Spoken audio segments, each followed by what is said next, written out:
What have we done?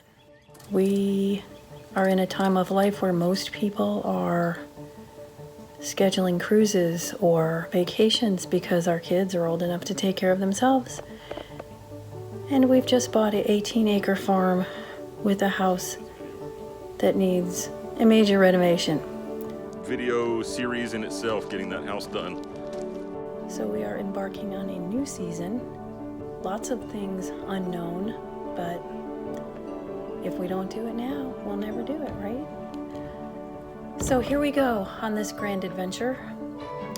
I watched a YouTube recently that said she was gonna make the rest of her life the best of her life. And I really like that, and I think I'm gonna take that to heart because she was 72 years old. I think I can do this.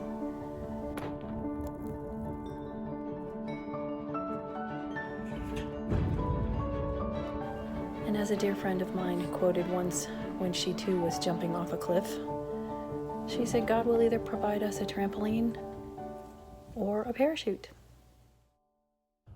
Well, that's all, folks.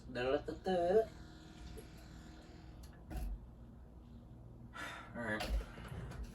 How's it going?